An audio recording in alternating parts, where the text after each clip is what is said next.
الفترة دي بقى في ناس أول ما تحب بدل ما بتفرح بتتوتر، مش عشان الشخص غلط لكن عشان اللي قبله كان موجع.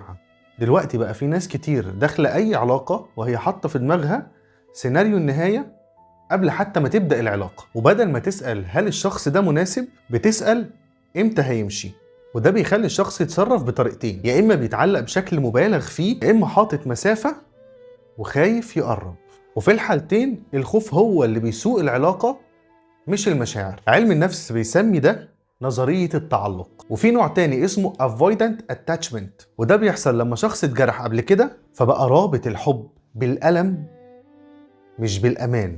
طب لو انت بتخاف تتعلق اسأل نفسك سؤال، أنا خايف من الشخص اللي قدامي ولا خايف من اللي حصل قبل كده؟ لأن الحقيقة ببساطة مش كل الناس نسخة من اللي أذاك، بس المشكلة ان الخوف ده خلانا نتصرف بطريقتين، نندفع بسرعة او ننسحب فجأة.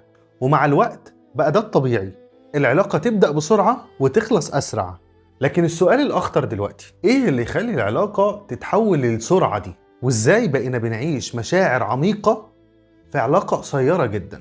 وده بالظبط اللي هنتكلم عنه الفيديو الجاي. عجبك الفيديو ده ممكن تعمل متابعة او تكتب تعليق ونستفاد من خبرات بعض، او تعمل شير ونفيد بيه غيرنا. وما تنساش تتابع اللي قبل كده علشان تفهم اللي جاي بعد كده. سلام.